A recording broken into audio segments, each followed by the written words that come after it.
Thank you for joining us. Welcome from me, Michael Scott. I happen to be in Provence in France at the moment, and from my joint convener, Sanford J. Ungar, who's at Lake Michigan. To this, the 57th jointly promoted event between the Future of the Humanities Project and the Free Speech Project. The latter is sponsored by Georgetown University and the former by Georgetown's Humanities Initiative in association with Campion Hall, Oxford, and the Las Casas Institute for Social Justice at Blackfriars Hall, Oxford. Together, the two projects consider issues concerning human dignity, rights, cultures, histories, traditions, and freedoms in a wide spectrum of educational activity, policy, expression, and aspiration. In a moment, I'll hand over to Sandy, who is the director of the Free Speech Project. He will introduce today's distinguished guests and moderate the ensuing discussion before I return to chair the question and answer session. From the start, you can type in questions to the panel by using the Q&A button at the bottom of your screen, not the chat button. These will come to me during this session, and I will try and put them to the panel to consider later on. We urge you to ask questions as and when they occur to you, so there isn't a bottleneck at the end. I think today's is a very important discussion, and I'm looking forward to listening to what the distinguished panel are going to say. Now over to you, Sandy.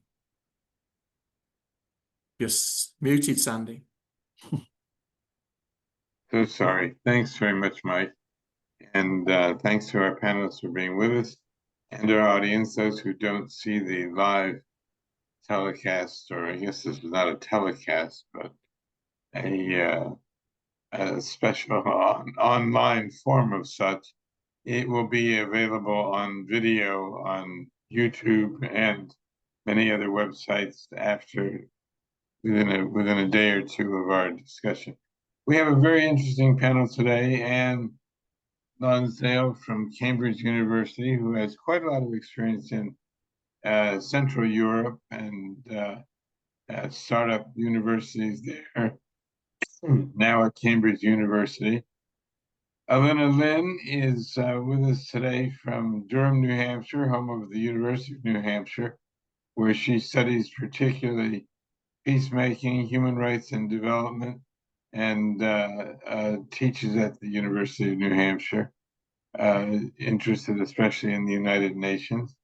Terry Peach is with us. He teaches economics at Shanghai University of Finance and Economics in China. He's at the moment in Chester, England, and travels back and forth. But we're very interested in the view of people who have broad experience around the world this week. And lastly, Chloe Schwenke, a teaching professor at the McCourt School of Public Policy at Georgetown University, is an international development ethicist. She is with us today, perhaps symbolically, at a block from the U.S. Capitol in Washington. We're going to do our usual discussion of the topic broadly. Nobody has prepared remarks. It's all spontaneous. We hope you'll have some good exchanges, and we look forward to the questions of our distant participants later as well. And I wanted to begin with you, and you might want to take yourself off mute, not make the mistake that I did. The unpredictability in foreign policy, I think, is one of the most notable attributes of the second Trump administration.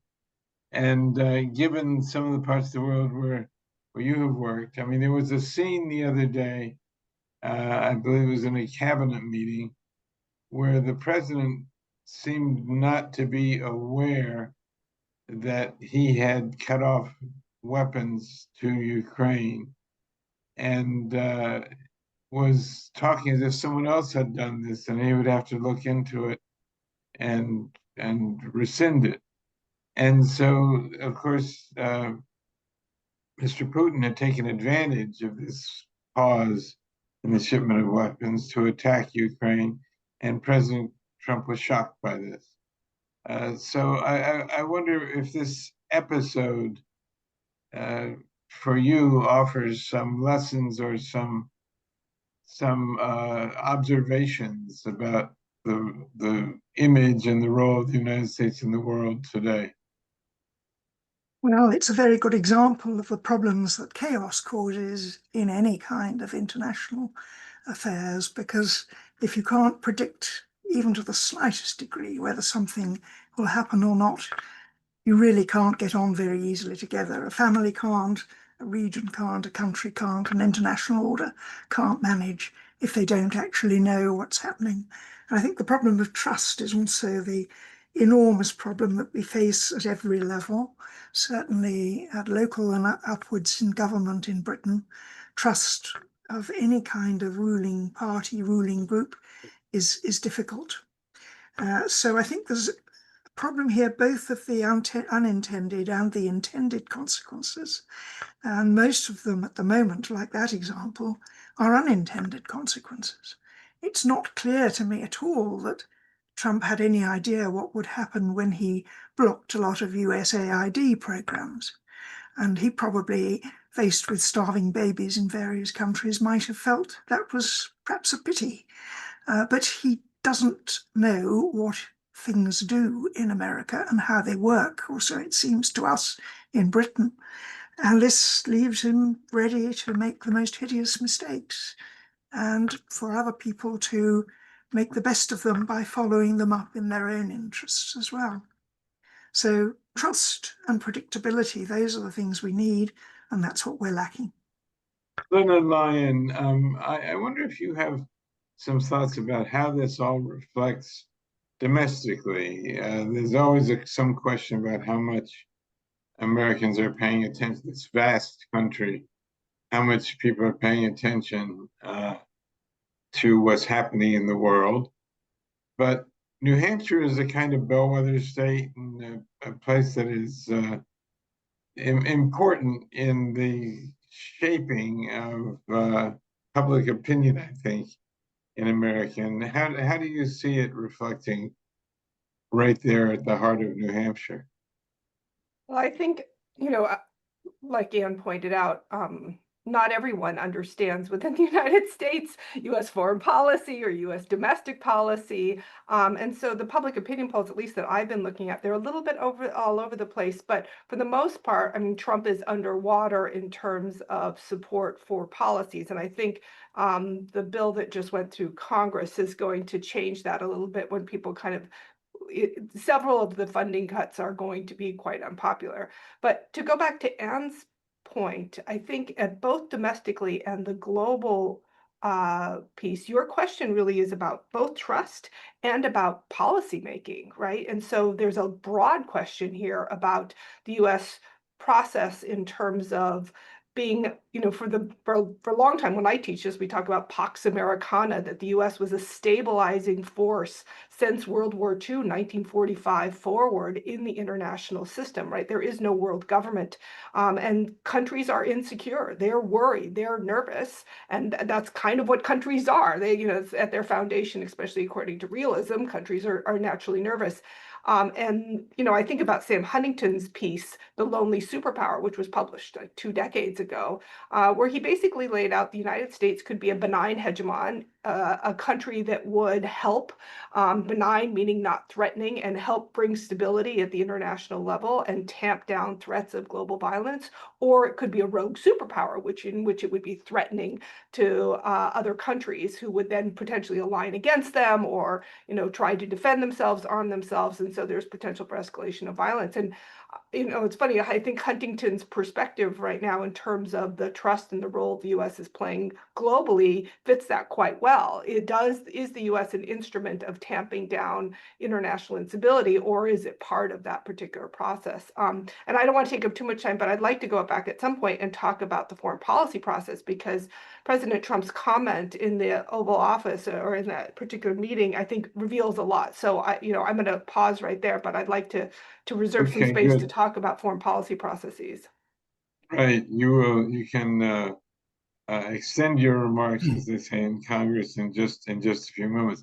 Terry Pete, you spend much of your time in a part of the world that we all allegedly worry about and think about quite intensively about whether China is a threat to us of some sort, or whether it's an active thing to be concerned about.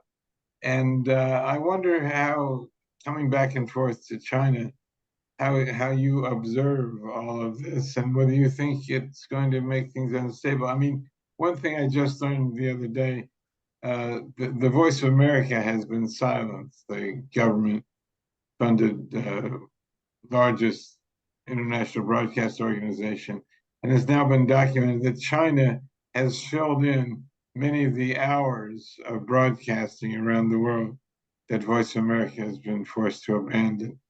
So that might be one immediate impact. I don't know whether it's something that you've been able to perceive in Shanghai.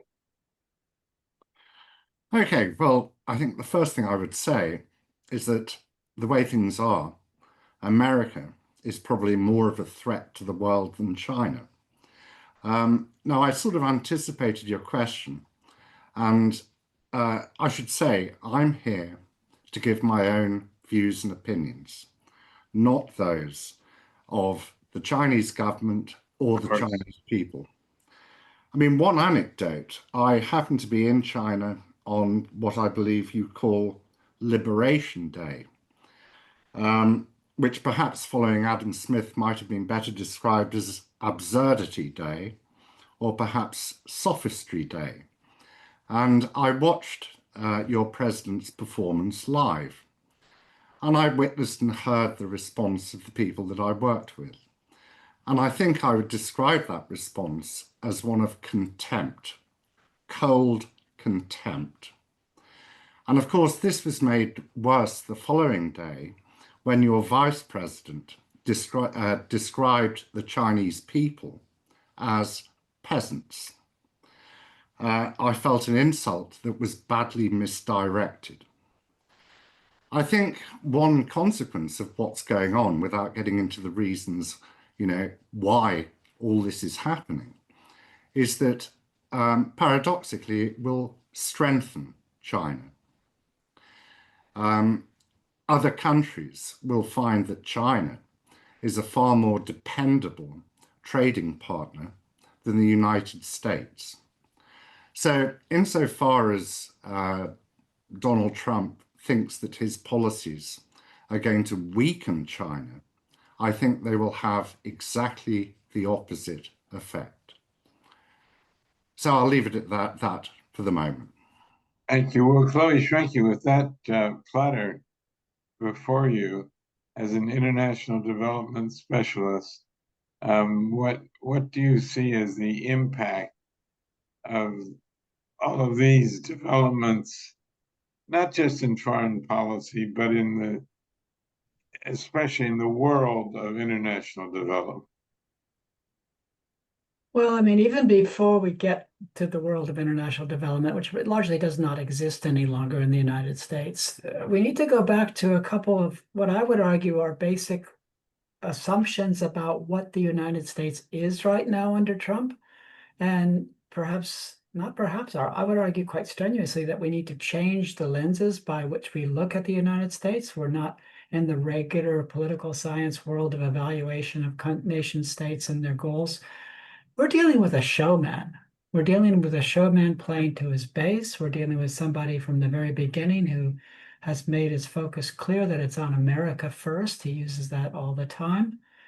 He is a man of phenomenal incompetence in terms of governance and does not seem to be bothered by that. He's brought together a group of people that basically lead his administration, who are also remarkably incompetent. And we have a Congress that he essentially controls by controlling the largest party, who are willing to basically do anything that he's asked them to do, including install those incompetent people as cabinet officers. To expect anything rational is to expect a bull to behave in the china shop. This is a man who is fundamentally destructive. He's totally self-absorbed. He's clearly a narcissist. He's a unbelievable liar. He's not a person of anything like the moral character that one would expect of any leader of any responsible country. He is the most unethical president in American history. And he is driven by tapping into the resentment of a lot of people in this country who are feeling left behind, who are feeling that this country is really shifted into a country that's ruled by elites, both wealthy elites, but also intellectual elites that have left them behind. That resentment's a very disturbing way to build, a sense of political coherence. That's what he's playing to. So to expect in any sense that President Trump, I actually have trouble saying President Trump because he's such a mismatch for that important office, to expect him to behave like a president, to expect him to care about what happens in other countries, to expect him to do anything but what in transactional terms is advantageous for him and his family and his own he's a phenomenally corrupt person, his own corruption. This is not a reasonable expectation. We're dealing with something that does not fit previous parameters at all. So I think we need to be frank and upfront and understand that this is not a normal president. This is an aberration of the highest order, and to approach him in that way as if he were just another president doesn't get us anywhere that we can actually come to rational conclusions. The fact that he's, I'm talking a little too long, but the fact that he's just swept away the U.S. Agency for International Development, full disclosure, I was a political appointee there under President Obama. He's lost all of that set of relationships and understanding with much of the majority population of the world. And now he's basically disassembled most of the State Department. So our diplomatic connections and skills and all of the nuances that come with years and years and years of professional diplomacy, they're gone. And he does not seem the slightest bit bothered by this. And he's got people like his Secretary of State, who once was very praising of the diplomats there, happy to let them all go. Nobody's willing to stand up to him on the Republican side. So we are in serious trouble. Thank you, and I appreciate you putting that perspective. Actually, you're disclosing that you had been an appointee under President Obama. I failed to disclose when I mentioned the Voice of America earlier that I was the Voice of America under President Clinton. I should have disclosed that because my remarks were obviously colored by that fact as well. I'd like to ask a question which may sound like a silly one, but what can the international community do to try to influence events in the United States now, or to try to influence American behavior under President Trump? And do you have some I was thinking, brilliant suggestions? I was thinking, as you said it, that a very frequent conversation here, at least certainly in Cambridge and elsewhere in the south of England, is to ask oneself, who is there out there in the States?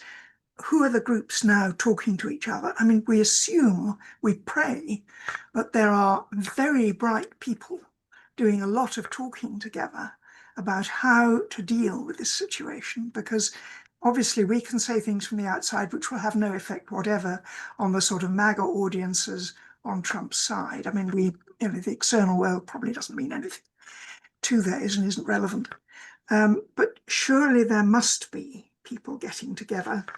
And I would love to know, for a little bit of hope, what sort of things are being said and gathered and published, and what groups are joining up to get some kind of grip on this, because America is a great country. I've worked with Americans, particularly through things connected with the USAID for most of my life. I have the greatest faith in America, and I can't believe that you're not doing this. And I pray you are. Actually, let's ask Lena and Chloe, between them, whether they have some optimism about what other Americans are doing, whether the opposition is having a meaningful impact. Lena, let's go back to you first. Thank you. So I think, I mean, for me, I think about this question in two ways. One is the foreign policy void that the US is leaving. So what can the international community do in, for example, as USAID is rolled down and, Voice of America is taken offline. So there's been a lot of discussion, and this actually before the election, like what happens if America first is the foreign policy of the United States and the global policy. And I know that many of us are looking towards middle powers. Where are the Canadians? Where are the Europeans, the Australians? And so I know for me as a student of multilateralism, which looks at how countries collaborate, the United States has historically been an amazing collaborator. One of the primary powers the U.S. has to going from 1942 forward is the ability to create coalitions and to push those coalitions to do work together to bring international stability, development, all of these types of things. And so at the global level, I think the question is big. Are middle powers, is there political will and capacity to be able to fill those voids, right? And continue doing those work. And I don't have, and I know you want some optimism, but I don't have an answer yet. I think that there are, foreign policy making is slow. And I think that there are countries that are trying to, and in some ways, Trump is very good at creating kind of a daily crisis that I feel like is very distracting to most countries, the foreign policy establishment, the American political establishment. So Clever media rather play. than long-term kind of policy making, they're kind of responding to the crisis of the day. Yeah. Domestically, it's funny, I read a really interesting article in Fox News that talked about the dismissal of USAID and those particular staff, as well as State Department staff. So there are a whole bunch of unemployed people out there who have a lot of skill sets in dealing with how to counter authoritarianism, how to be pro-democracy, those types of things. And so, I mean, it's kind of a cheeky answer, but I think the other thing that might be interesting is you see this parity, for example, on for Trump's parade, right? The celebration of the U.S. Army.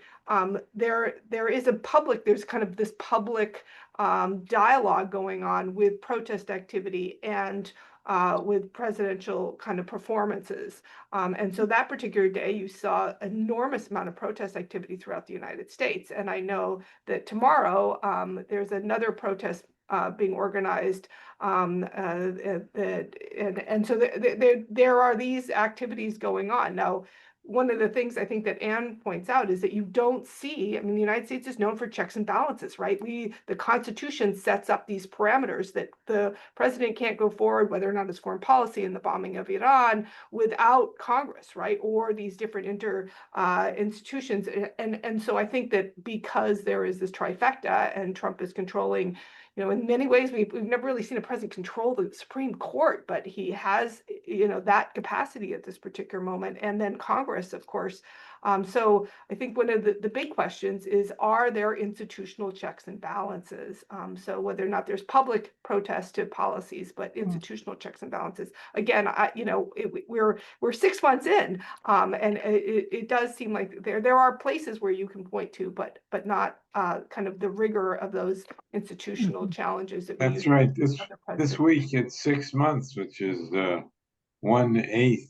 No, 1/8 of his term. And I think before we go to Chloe to answer that same question, I think you were trying to break in for a moment there. Did I miss something? Not me. No, not me.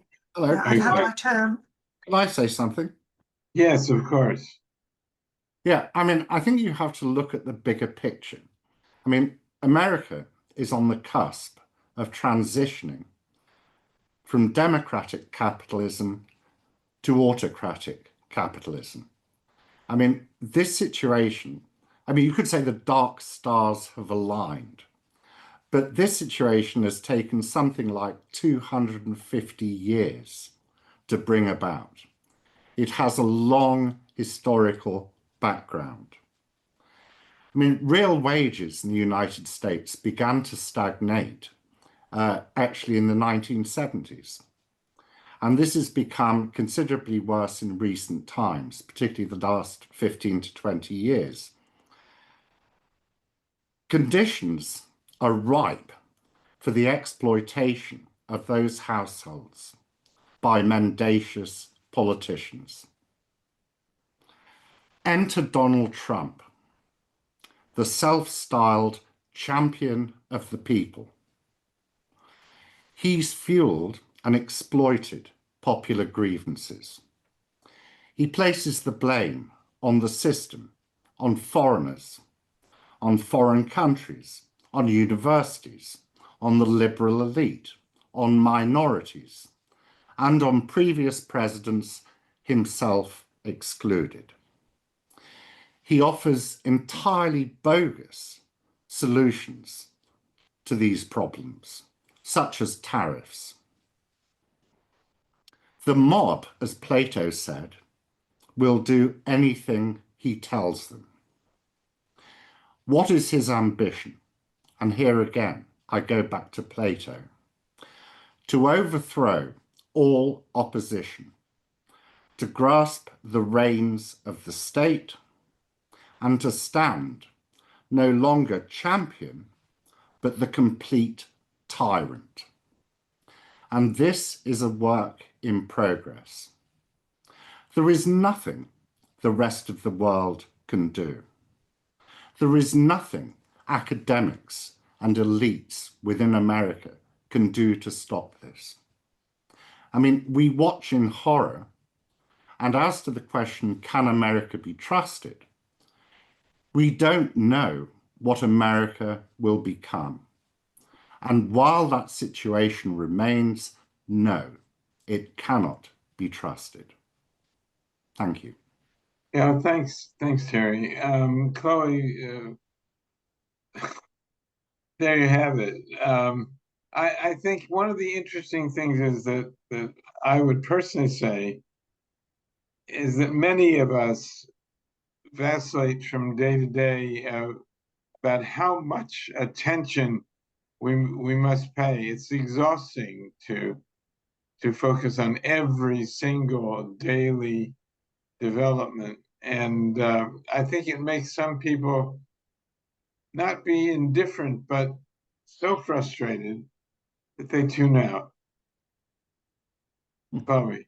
Yeah, I think we've got to have some ground rules here in some ways as to this, even this discussion, and that is that the number one observation is there is nothing normal about what's going on right now. And the very presumption that other nations should proceed as if this was a normal situation. I mean, for goodness sake, why is the king inviting Donald Trump? Do you want an answer? I mean, that should be absolutely drawn. Why should any My- countries right now pretend that there's reciprocity when there is no reciprocity? Why should they pretend that this is a trusted relationship when that is not there? Why Probably should Terry said he has an answer for you about why the king is inviting Donald well, Trump. let's have that in a Well, second. the I mean, king, we look, need for one to- thing, a correction. The king is not inviting him. Starmer is inviting him. well, there you The go. invitation derives from the Prime Minister, Not from who has shown very clearly that his way of dealing with Donald Trump is to be as obsequious as possible. It's a huge He's- mistake. It's a huge mistake. He's playing the role of Neville Chamberlain. Well, that's exactly what Trump will basically thrive on, and you know that's a responsibility of other countries to hold him and the United States to account for essentially good behavior, which is not there right now. he's short of money. I'm not quite as negative as you are about the prospects. I think there is a very robust civil society in this country that are seeing things happening right now and that are getting progressively more organized and working their way into multitudes of protest actions and other activities to find the best ways to push back, to make the alternative case. I used to be vice president of Freedom House in this country, one of the leading human rights organizations. I see people like that in multiple dimensions here in the United States and around the world, not just here, but who are offering a critique and a very persuasive critique to say, first of all, as I said, this is not normal. Second of all, you know, to build any kind of global order requires mutual trust and reciprocity, neither of which exists right now. It also requires a recognizable governance. And I would not say that there's anything recognizable about the current governance in the United States. It's appallingly ill-suited for the job it has to accomplish.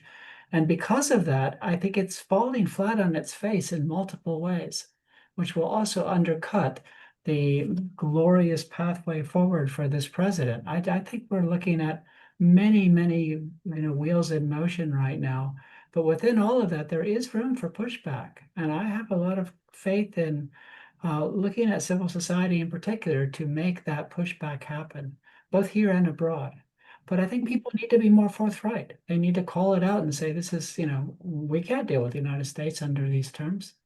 And that's hard to say because I know it's a major trading partner and has lots of points of leverage to still employ. But to accept the United States as a normal country in any dimension right now is to do so at your peril. I think we realize that it is not normal. What do we do? I mean, one way to go about it is to act as if it's really abnormal, to withdraw ambassadors, to stop having a diplomatic relationship, to stop having any trade relationships, to try, as it were, to, rather as in the old days one dealt with South Africa as a state with which you do no business. Now that, I don't think would actually have a very useful result. I mean, I thought about it a lot. I can't see that. I think what we're trying to do is, if you like, pretend as a very thin veneer that we are doing business as usual and trying to work where we find them with people who seem to be able to imagine a way out in America, a way forward. I mean, I agree with what you're saying. Again, I would ask that we drop the pretense that this is a normal diplomatic interaction. Calling ambassadors back is what you did in the old days. I think what we need now. I mean, I'm just saying that as a method. I understand. Shut off. But I'm asking for a different kind of interaction where basically thought leaders in other countries, not just in government, but in civil society and the religions and other places, start challenging what's going on in the United States. This is an wonderful dignity and human rights. Hang on. I mean, the only way you're going to stop the tyrant is to get his base to turn against him. But then you've got another problem which you're not addressing, which is what to do about all these people and their problems. Because I'm afraid to say that the recent history of the United States, going back a very long time, I mean, has given us no hope and has given them no hope that something can be done to resolve their problems. I don't diminish that at all. I think you're right. And I think it's a very serious challenge. I also think that we can still rise to that challenge, that we have people here of great intelligence and thought and caring and concern for our future. It's just how to put them in positions where they can be positively, constructively influential within this country. But I just think we have to drop the pretense from outside. And I would say for Europe and other countries to start building stronger relationships with each other and not count on the United States as a real partner. Yes, that's happening. Yes, we are. Well, I hope so. It is happening. It's not happening, Terry? It is happening, yes. Oh, okay. It's exactly what's happening. Well, maybe that's a perverse positive effect of some of what's going on, or an ironic one. One of the things I've noticed is that there are, and I think Chloe made some reference to this, there are a couple people breaking away. I mean, it's a pathetically small number. There's one member of the House of Representatives from Nebraska. He's probably not, his name would not be recognized necessarily outside the United States. It's Don Bacon, B-A-C-O-N, who has said, no, I just, went this far, and he's resigning from Congress. Now, whether that is a self-defeating measure or an effective measure, I don't know. There's one United States Senator from North Carolina, Tom Tillis, who has done the same thing. the question is whether the system just closes over them as like lava, or whether there's some hope or prospect that a few more flowers will bloom enough to threaten at least the majority in the House of Representatives. It's a razor thin majority. Elena, what are your thoughts about this? Well, I'm hesitant, as I have a colleague who's an expert on Congress, to make any comments about Congress. But I will say, as a student of foreign policy, I mean, I think that there's some really interesting insights here. One, and going back to the comment about Trump and the defunding of Ukrainian weapons, which now, of course, has been reversed since that comment. But I think it reveals a lot about the foreign policy process. And I'm going to kind of dive into that just for a second, because I think it reveals fragility, right? It reveals incapacity, potential incapacity, right? And so, we tend to think of foreign policy process as fairly rational. You have experts in the room, you're talking about the costs and the benefits, long-term, short-term consequences, these types of things. And there's usually an interagency process where several different agencies are rowing in the same direction. Even when you have that type of process in place, foreign policy is hard, and it's hard to influence how things are going on in the world and even your own establishment. So that particular comment regarding Secretary of Defense, in which the Secretary of State wasn't aware of, so I mean, I think Rubio's, he had to hear this from media, reveals a real problem, and that's really about ineffectiveness, right? So regardless of agenda, good or bad, if you're not all rowing in the same direction, that becomes highly problematic.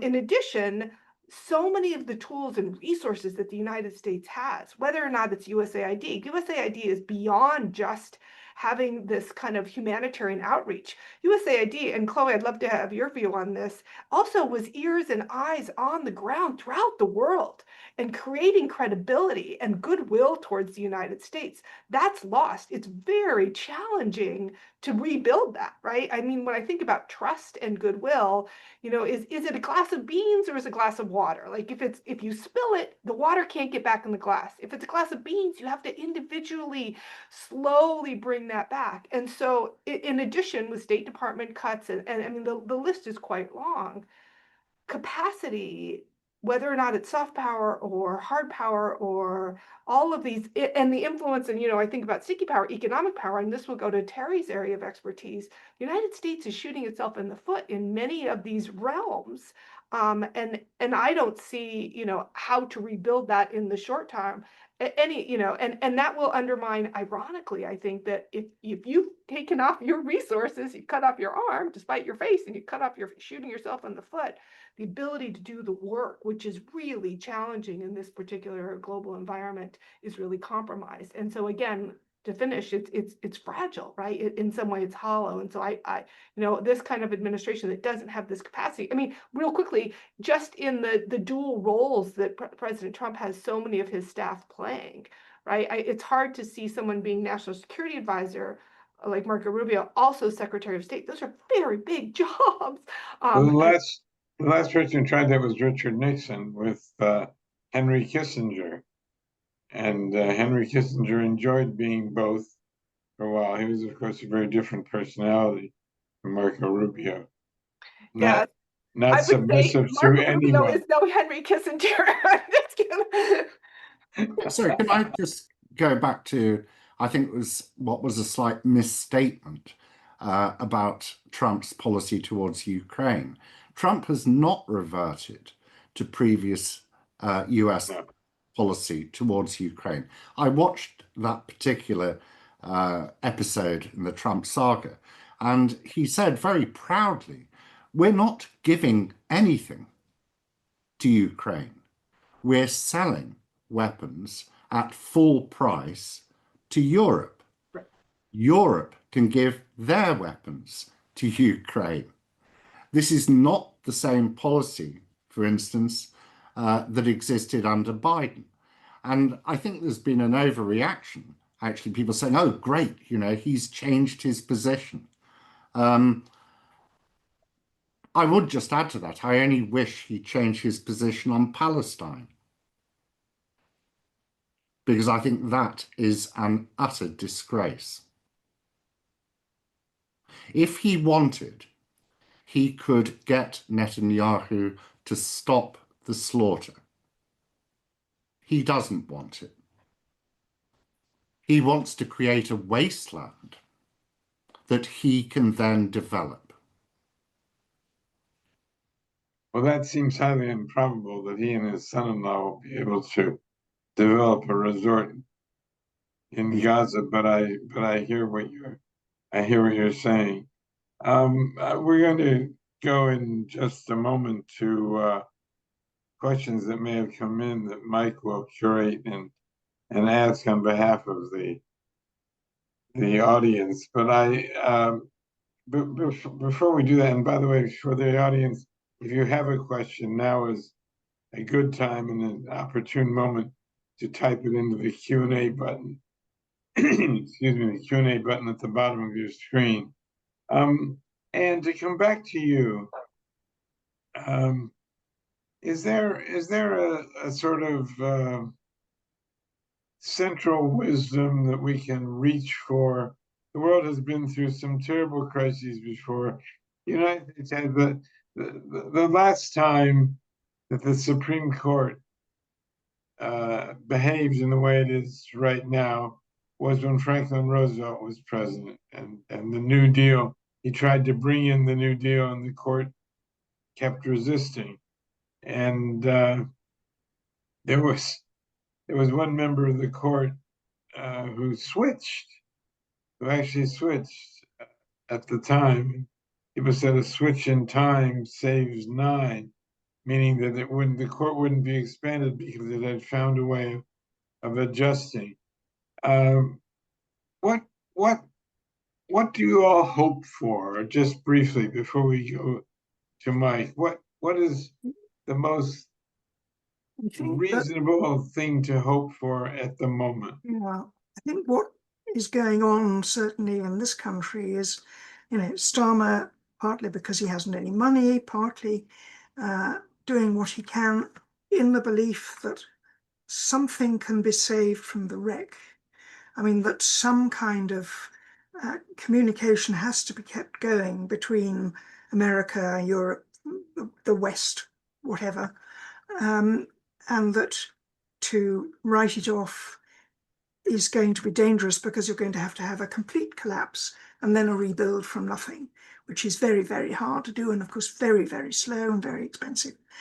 And that those people in Britain and Europe who say it's finished, it's a mess, America's turned into what would want to be an empire, and like all the empires of the 19th and 20th centuries, it's going to go the way of all of them, but rather more quickly and more violently. And there's nothing to be done, and we must just stand back. Now, I believe very much with the Starmer line, not that I'm a Starmerite, I do believe that one must always hold on to some contacts. I felt it very much about South Africa, which was the beginning of my political life, that we had to keep contacts with the good things in order to let enough of the good things keep flowering somehow, that you could rebuild, and that there was still a structure. I must say, I have many friends who take that same position, who think that they're probably conservatives. We haven't hit bottom in this country, but it's coming, and then something good will happen. But I don't know. I think that may be very age dependent, how optimistic one is willing. I'm too old. Yeah. If I could interject here, I mean, I had the privilege of being in South Africa for 3 years, just as Nelson Mandela came to power, and to see, and I was a town regional planner then, so I was working with Zulu communities and others to try to reestablish what they wanted their future to look like. So I was connecting with aspirations of ordinary people all the time.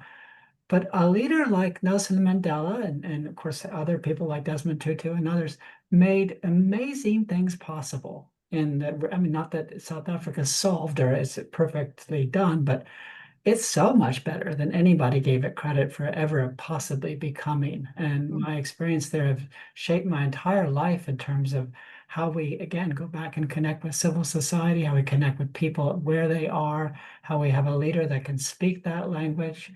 We need a Nelson Mandela in the United States because we have to rebuild this country. And it's a profound rebuilding. Do I you do have not any, think we can make do you have quick any work. nominees? Do you have any No, if I nominees? do, I'll let you know. How about you, Elena? So I really appreciate Chloe's optimism. You know, when I think about this in terms of worst case scenario, right? For me, as a student of world politics, I'm very concerned about transitions at the global level, right? When you see great power transitions, you know, students of that, when we study that, we tend to see global violence. There are those that argue that we're already in World War III. It just looks a little different, right? The parameters of the war, the fronts of the war are quite different. For me, to be optimistic is, as bad as it is, status quo or just kind of the international community limping along and not escalating into larger violence. You know, I am concerned about that. And, you know, when I think about World War I, you know, when I teach it, many times you think about the lack of deliberation on the part Right. of the leaders, that they kind of stumbled in to World War, which is very different, obviously, than World War II. And so for me, if we can avoid that, if we can, you know, and muddle through, whether or not it's international institutions like the UN and the IMF and others can just kind of muddle through and not, and you know, keep those institutions intact, or you know, as Secretary Guterres just kind of created this UN 80 program to deal with reforms. Maybe this is a good time to reform. But for me, if we can avoid greater consequences at the global level, then that's a win. Terry, I thank you. Terry, I assume you are beyond that point Well, right now. I mean, you can always hope for good times, but I'm afraid I think there's a momentum. It's going to take a lot to stop it. And the only way you're going to stop it is if Americans, in force and en masse, oppose what's happening. And I can't see much sign of that at the moment. So I'm afraid my perspective is pessimistic. I think this will end very badly. Well, with that, Mike, would you like to take up any questions that have come in? Yeah. What a sobering debate. Really. One question was, has the world returned to the mentalities of the 30s, in particular in Germany? Mm. Terry, do you want to? Yes, I would say there are very clear parallels. I'm afraid, particularly, you know, with the rise of Hitler to begin with through sort of quasi-democratic processes, which has been the case with Trump. And then obviously what happens after that, which again, I think is exactly what's happening now, the transition to dictatorship, authoritarian rule. And that, I think, is what we're seeing, just as I said earlier, shamefully, I think, Keir Starmer is playing the role of Neville Chamberlain. I can understand why he's doing it, but I don't think appeasing a tyrant is going to be a successful strategy. So that would be my view. Anybody else want to comment on that? I think the only hope there is that, Go ahead. sorry, Go on, the Anne, and then Chloe. Yeah. the only hope there is that Trump is an old man and he's not well. And maybe that will help. I agree, but I think there's a second hope, and that's called the midterm elections. And if you want to see real pushback in the United States, if it exists, and I actually think it does, that's the time. And if we can actually get the Congress back, there will be a genuine countervailing force that we can actually leverage. It doesn't mean it's going to be the solution, but it buys us some time to really rethink and find the leadership that we need. in a I few think weeks, this- the majority in the House is going to get one person smaller because of the special election in Arizona. Yeah. So they're going to have even less maneuvering room. As a resident political scientist, I'll invite you to look at the data of midterm elections going back like 60 years, and you'll find that there's usually great loss of the president's party. And so, I mean, and it's readily available data. And so it's consistent. It's very consistent. And it usually is a referendum on the president, right? So you expect that there will be significant change there. Michael, to go back to your question about Germany, I want to point out just two things. You know, one of the things that I am, you know, as a scholar of kind of world history and that particular situation, one of the things that didn't quite fit there for me for a long time was America First and the policy of America First, which seemed to be neo-isolationist, right? So this was in the couch, you know, I think about the first America First movement that we see in the 1920s. But that's changed. And I want to just highlight that a little bit because there's narratives here about Greenland and about Canada. And so that is, I think that we need to be really aware of that. In addition, there's another piece that's domestic. And you know, if you go to the front page of the New York Times today, it's quite concerning that the president has just announced that Democrats are indeed evil. So the narratives of dividing and conquering and labeling and the justification of certain policy options under those particular rubrics, you know, that gets that you know, for those of us who have that ruler that study those particular types of systems and we hold the ruler up, there are a couple flags that are being raised. I suppose I may just say one thing. Yeah. Perhaps a ray of hope would be if Trump's base at some point realized that they've been lied to, they've been sold a pass, that all these policies are not benefiting them, because they won't. I mean, at that point, maybe there's some hope, but still you've got a huge void, because you have to have politicians and a political party who can actually address the problems of these people. And that there's no sign of, it seems to me. I Yeah, wouldn't say no another sign. question that came Jamie in, which is Raskin, we have a few people like that. another question that came in was, where are the Democrats? Huh. Yeah, where are they? Simply that, because we don't hear anything about the Democrats at all. I don't know who leads the Democrats. I have no idea. What are the Democrats doing? There are individuals. I mean, Cory Booker, there's, as I just mentioned, Jamie Raskin. There are other people that are very, very outspoken and doing what they can. But I take your point that there's nowhere near enough there right now to be a countervailing force. But there are some individuals that absolutely have the grit and the credibility to stand up to this. But and we've got a new potential, you know, mayor of New York, and we've got some new things happening here that may actually have an awakening influence. I think. I think that those people are there. It's just they need to be brought forward. Bring themselves. The mayor election in New York is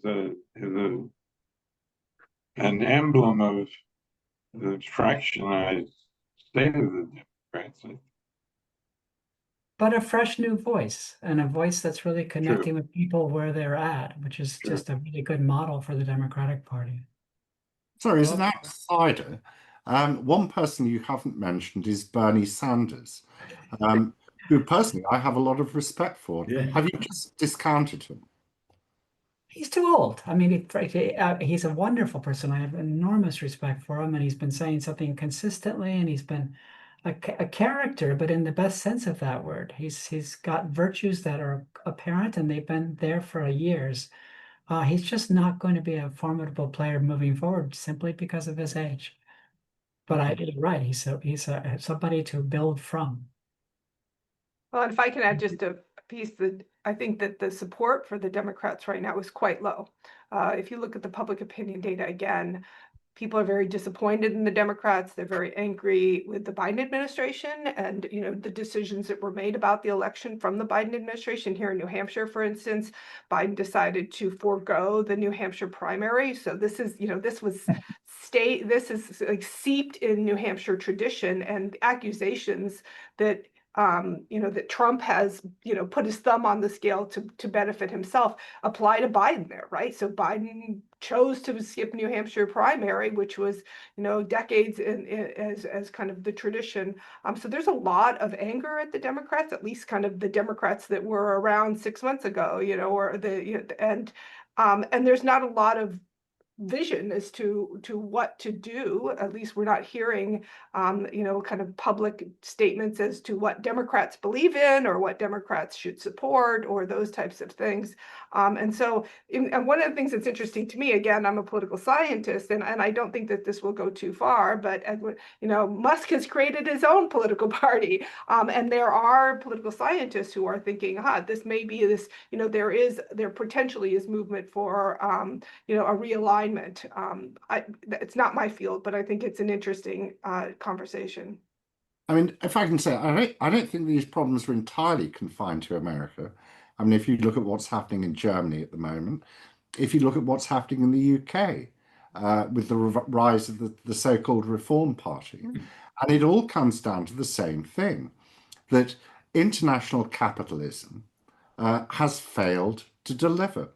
That in all these countries, you've got a disaffected working class, and politicians do not have solutions except for sound bites, as with Trump, as with reform. It's the same thing. So you might say America isn't alone. We're all going downhill. And there aren't at the moment political parties, mainstream parties, that offer realistic and persuasive solutions, because perhaps there aren't any. Well, I'll go to Angela Preston now. A question from Angela. Lovely to hear from you, Angela. What do you think American citizens want for a US foreign policy? Chloe, what do they want? It depends so much on who you ask. For most Americans, and frankly, just the pure demographic, they have no exposure. So in the notion of international foreign policy, it doesn't mean a whole lot to them because they do not see our interdependencies and they don't have that recognition. What the death knell for USAID was that Congress would not allow USAID to tell its story to the American people. They were prohibited from talking about what they did. And so we lost a huge opportunity there to raise awareness amongst the Americans that we are in fact interdependent, that they are people too who matter, and that you know, as I mentioned earlier, we have some incredible stories to share of building real reciprocity, real relationships of care and engagement through the years, 60 plus years of USAID's involvement. I mean, my son was a Peace Corps volunteer, and just seeing the relationships he built simply being a Peace Corps volunteer, there's a lot of there in terms of what we could build from, but it has to be allowed to flourish and it has to be nurtured. And right now there's very little, you know, opportunity for that to happen. Trump put his finger on one foreign policy issue, which seems, because of the Vietnam War, maybe to have more traction in the US than the UK, and that is that there were not to be any more wars that America got involved in, that there'd be no more soldiers not coming home. Yeah. And I think that the claim of vets and of losses in war is very powerful in the States, isn't it? Our impression certainly is that it is at a global, at a citizen level in the US, I mean, right across all states and all regions. And that was the only thing I thought that he touched on, which did have a attraction to it. I've got a question here from Paul Murphy, which just takes us a little way, just softens the kind of discussion a little bit. He says, wanting your response to a provocation worth considering. Trump over Obama for the Nobel Peace Prize. Any comments on that? Oh, No Netanyahu would certainly agree. Precisely. Michael, if I could just go back and comment on kind of what do Americans want in terms of U.S. foreign policy. I agree with Chloe and Anne completely here. I think one of the challenges, so I teach U.S. foreign policy, is really low literacy in terms of, and here we are 80 years out from World War II, understanding like what was the cause of World War II? Why did countries, what are the consequences of war? What are the consequences of use of force? What are the alternatives to use of force? And for example, I see this, in my field, we study economic interdependence as a way towards pacifist relations between countries, right? And there's lots of evidence that says when you're economically interdependent, it brings a stay to going to war, right? It's because the costs are so high. And, so when we talk about tariffs, I think that tariffs are a really good example here. Most Americans don't understand what a tariff is. So there's low literacy that the costs of tariffs imposed are actually usually those absorbed by the consumer, right? So it looks like a tool of manipulation, a power of domination, and yet it's actually one that has harm. In addition, for example, tariffs on the Canadians. Here in New Hampshire, again, we've seen this huge decline in Canadian tourism, right? So there's all these industries that we're right next to the Canadian border, and the Canadians come down and they spend their money and they stay at our restaurants and they enjoy our beaches, and we're seeing that decline. And I think that there are people that are beginning to realize, oh, when you have this kind of bellicose language and you impose these tariffs and these types of things, it's really not only from country to country level, but at the human level having these impacts. And so I think that, going back to Chloe's point, USAID, many in the United States thought taking resources from Americans' mouths, right, from the kitchen table issues. And so USAID, most of these institutions need to make the call, why are we worth America's investment? Why are we worth investing in these resources? And so for me, that's an education challenge. But it's not, if I may say so, just most Americans who don't understand the logic of tariffs. It is in particular the President of the United States who doesn't understand. I mean, yes, tariff, the most beautiful word in the English dictionary. He doesn't understand. He should just attend to Con 101, and you would learn very quickly that tariffs will impose costs on everyone, but in particular on American consumers. And this is why I'm saying perhaps in time, people will come to recognize that these policies, which are supposed to benefit them, will do no such thing. They will suffer as a result. But then you have to ask the question, what do they do next? Yeah. Okay, thank you. Another question here. This is from an anonymous attendee. Bernie Sanders is, capitals, a player. He's showing up to huge crowds with Ocasio-Cortez.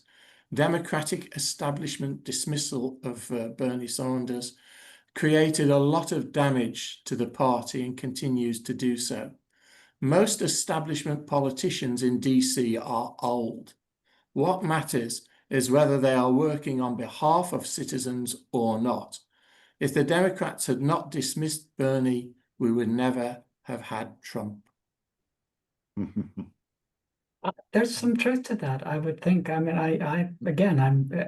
if you see the tour that Bernie Sanders and AOC have done across this country, the quality and depth of what they're talking about has been very, very uplifting for people that have followed that as I have. I think they're saying the right things and really keeping people aware that, in this case, the Democrats actually do have something to offer, a different way of looking at the world. And you're also seeing now Pete Buttigieg do a similar kind of tour, reaching out to people with very intelligent and I think very motivational and persuasive commentary. There is some of this happening. So your commentator, I think is, that question is appropriate. It's unfortunate that Bernie Sanders got so badly treated, but it happened, and there's nothing we can do about that now. Alexia Ocasio-Cortez could be the leader we're looking for. I don't know. She certainly showed some real grit with that tour that she did with Bernie Sanders. Pete Buttigieg is somebody also we need to watch. I think he's got really good ideas. There are people there. How about in the actual states? Is there a fissure or fissures between the states and the union at the moment? I think of California, for example. Is that a means of putting on on some kind of pressure, Aliena? So again, this is not really my field, state and local politics, although, it's an interesting move towards decentralization of authority, right? So that's kind of the push that we're seeing, especially, for example, FEMA becomes this really interesting kind of flashpoint for this is not the role that the federal government is going to play, this is the role local governments can play. Now, I actually think that there's a good conversation to be had there. Different regions have different needs, different states have very different needs. For example, even New Hampshire and Vermont right next to each other, we have a coastline. We have different concerns than the Vermont. So there may be a lot to be said there. At the same time, again, going back to policy process, this is usually something that you do deliberate and take thoughtful, and we're going to take this offline, give states a chance. For example, New Hampshire, who doesn't have a state income tax, time to actually develop some reason, some capacity to be able to respond to the next hurricane or nor'easter that wipes out our coastline, right? So we don't, that particular process and those conversations actually I think are valid. And there are conversations that the United States has had for its entire existence, right? What is the balance between the federal government and the state's government? Those questions, I mean, this is an eternal conversation within the US, but the capacity to govern at this particular point, for most states, they don't have. Texas and this devastating flood, and they're actually dealing with flooding again today, they don't really have the capacity. That capacity has been allocated to the federal government, who is basically saying at this point, no. So, that transition can be incredibly painful. Yeah. Okay. Chloe, do you want to comment on it? Only that I'm looking forward to the Republic of California. They tried it once before.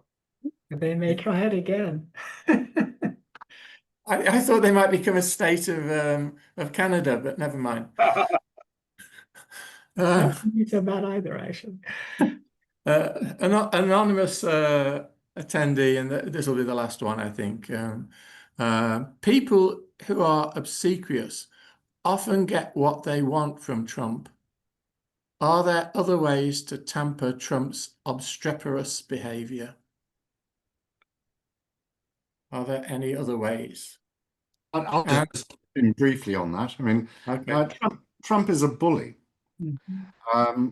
The one thing you can at least try is to strike back. That's the only thing that he will understand. Yeah. Which in a sense Macron talked about really at one point. Yeah. And did you? If you strike a bully, they tend to strike back.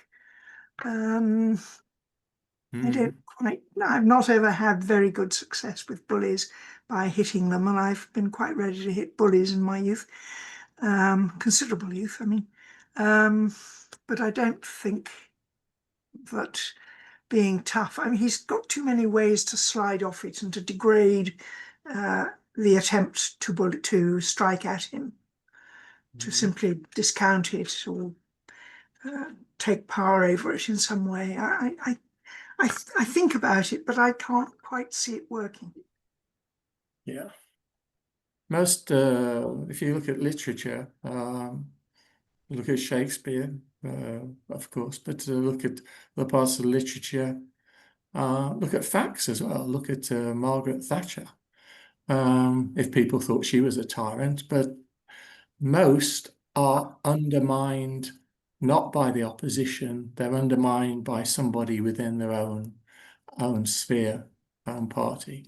That doesn't mean to say you get a solution, but most that happens. Does it not, Anne? You're looking quizzical Well, the there. problem with Margaret Thatcher, as her cabinet used to say, and her administrators used to say, is that they were all nice public school boys, and they couldn't deal with this woman. They hadn't been brought up to deal with women at all, and they certainly hadn't been brought up to deal with a bossy sort of woman who was very Yeah. sure of herself.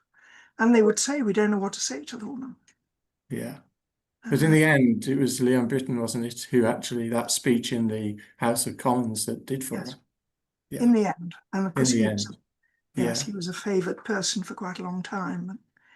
No, Yeah. I mean, I remember when Margaret Thatcher was listening to a speech by the President of the Royal Society, and he said something about her achievements, and she said, "Oh, don't be silly." And it was in that sort of tone, and this was a big public speech. And Yeah. the people I talked to afterwards said, "We just can't control her. We don't know what to do with her. We haven't got the language." Mm. So I think it was a sex, class, gender, whatever, middle of the century British problem, Yeah. which we But deserve. there's a psychological issue there. There's a psychological issue. Well, a panel, what a debate. I think we're going to have to bring it to an end now, but I think this will have many hits on the YouTube, unless of course it's edited out. Who knows? We can't tell. Not by us, Mike. Not by us, certainly not by us. No, we just have to hope. But it's been a very sobering hour, and I'm just looking forward to getting downstairs and having a glass of rosé. I have to say to get over it. Is there anything you want to say, Sandy, before I close it up? Well, I'm in the central time zone at the moment, much too early for a glass of rosé.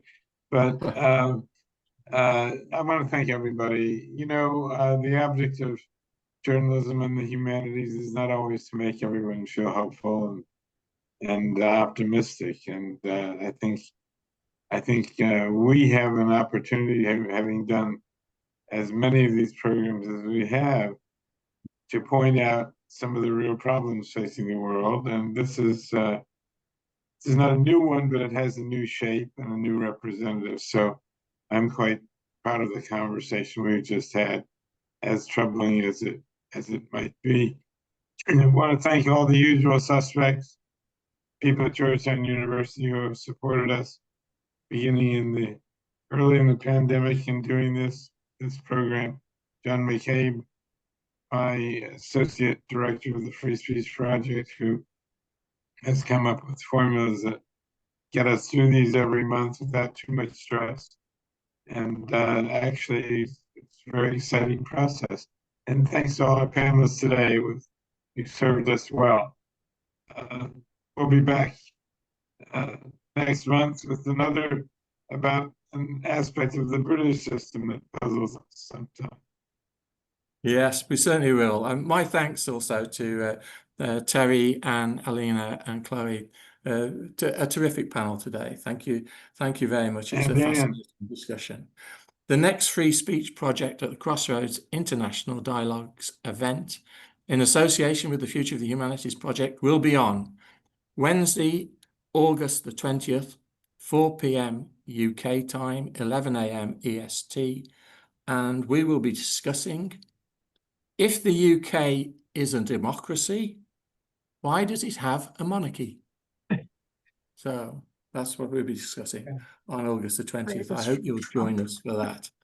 The next Cultural Encounters Books That Have Made a Difference will be on October the 6th, when Tom Banchoff, who has sponsored so many of these things for us from Georgetown, he will actually be talking about Pope Francis's encyclical Fratelli Tutti. So that's Tom Banchoff on October the 6th, after the summer. For today, my thanks to colleagues at at Georgetown, to Tom Banchoff in particular.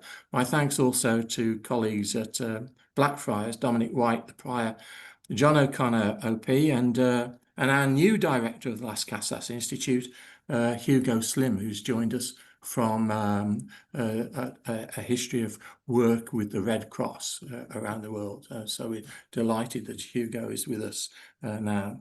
Thanks also to Dick Austin, SJ, Master of Campion Hall, and my thanks again to John McCabe. Also thanks to my wife Maggie, who helps the administration in this on this end. Thank you all for the questions. We had a lot of questions. Some of them were a bit long. In future, try and keep them a bit shorter, and then we can get them into the discussion a lot easier. But thank you very much for the questions. There are plenty of them, and thanks to Sandy for leading this as the director of the Free Speech Project at Georgetown. I'm Professor Michael Scott. I'm Fellow and Senior Dean at Blackfriars Hall, Oxford. You can follow me on Facebook as Michael Kerr Scott or LinkedIn as Professor Michael Scott. Until the next time, everybody, take care, keep safe. Goodbye. Thank you again. Bye-bye. Good night.